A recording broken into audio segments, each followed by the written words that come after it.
On August 20th, 1975, the first Viking spaceship was launched. Just 2 weeks later, there was a second Viking launch.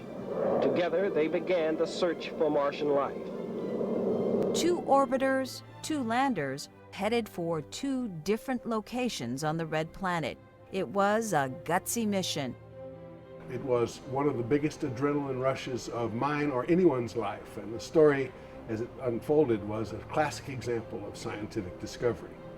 Nav is green for touchdown. ACS is green, 1.5 degrees per second max, 0.2 Gs. 8 feet per second. Touchdown, we have touchdown. We didn't know then what we know now, which is how tough it really is to land on Mars.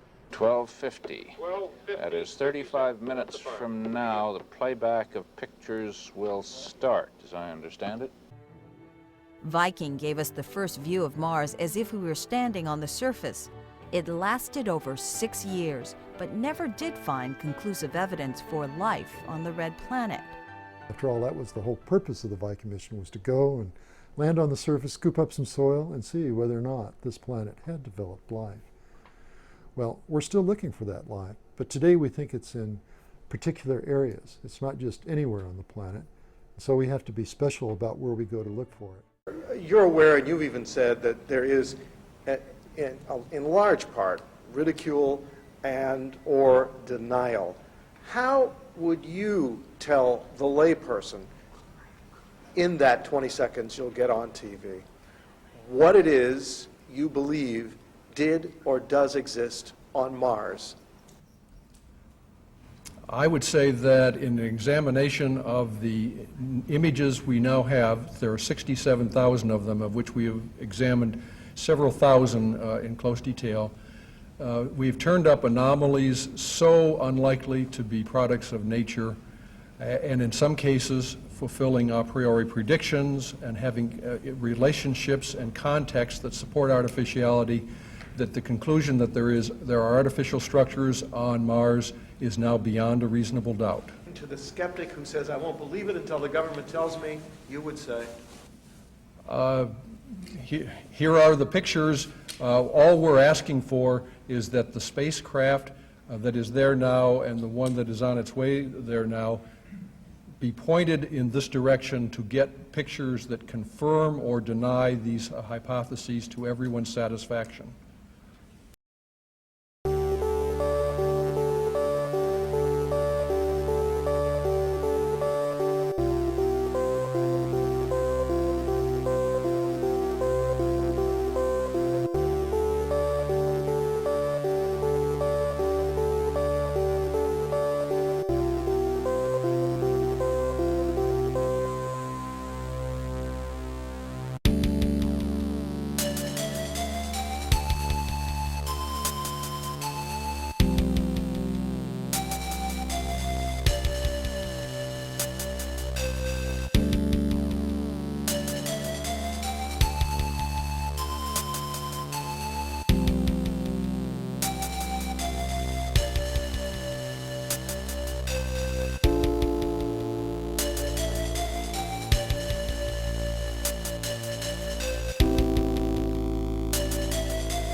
Here is the rotating globe of Mars, and we're going to zoom in on the middle southern latitudes, the part of Mars where we find these active slope features, and we're zooming in on the Newton Basin crater here. What you can see are lots of gullies. The active features that we've recently discovered are on the slopes that are facing mostly to the north, to the equator. What we see are much smaller scale features than gullies. You can see an area of bedrock, a steep cliff here, and it's from that bedrock that these dark features flow out. Given the latitude and the slope aspect, in particular the temperatures, it suggests that there is a volatile involved here, and the appropriate volatile for this temperature is water. Probably salty water, because sometimes these are active when it's a little bit below the freezing point of pure water. Salt lowers the melting point. And water on Mars should be salty. We know there's lots of salts on Mars. This is potentially actual water in a liquid state flowing on Mars today, not millions of years ago. And in late spring and into the summer is when these features form and fade. By late summer, early fall, they'll be completely gone, and we'll see just a normal looking slope throughout the winter. Every place where we have multiple years, these features recur. They're not exactly the same. They may be more or less active one year than another, but they keep coming back.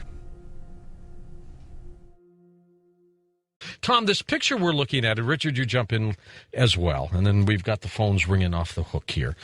These pictures of these so-called trees. Explain, Thomas, what this is. Well, it's a region of Mars that might be special in terms of like hot springs are special on Earth, where there are objects that look very much like trees. They're maybe a couple hundred meters across, which makes sense for a lower gravity field. They have a branch-like structure. The photographs look very much like trees from above. And we've taken them at different seasons, and they do change with the seasons, and they cast shadows on the ground. And the original explanation of some kind of a crystalline structure just didn't hold up at all. If these were taken on Earth, we wouldn't have any doubt that they were trees. They look very much that way. But since it's on Mars, there's a lot of doubt, and we won't know for sure till we get a spacecraft landed in that area to go over and check it out. What's even more startling to me is not the heavy shrubbery of the trees. It's the small trees on the right-hand side of this picture.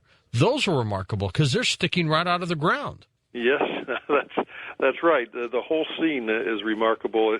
It's one of Arthur C. Clarke's favorite pictures, and after he saw that particular image, there are many like it, but that particular one, he said he's now 95% convinced that there's large-scale biology on Mars.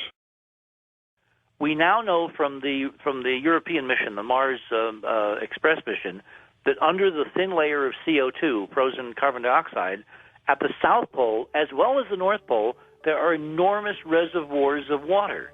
If you had a persistent life, and particularly if you had a life form that was different in a Martian way before the catastrophe, more inclined to live in extreme environments, like we have extremophiles in terms of microbes here, then you would logically find life in the one place where there's copious water still, even though it's in a frozen form, because deep down, Tom was right, there could be springs, there could be hot pockets, there could be, liquid, and then it would extend, roots down.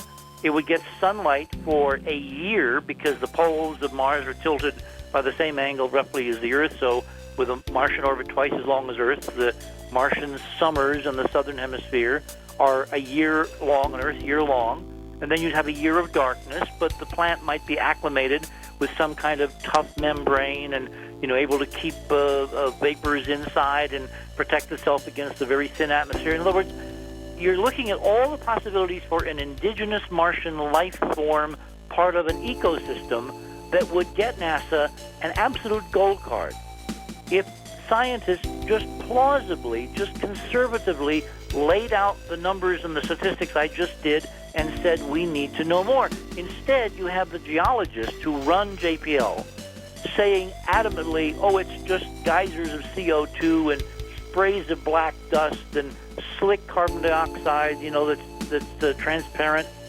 In other words, they are completely eschewing the biological possibilities that are within absolute mainstream scientific discipline right now, and it is the most stupid political thing unless we are not supposed to think about life on Mars at any level of NASA or JPL or any other agency at all costs, because if we open the door, George, to life, then we open the door to all the other things that Brookings said could do us in. Well, I know, but Richard, if I were NASA official, I'd be jumping all over this picture.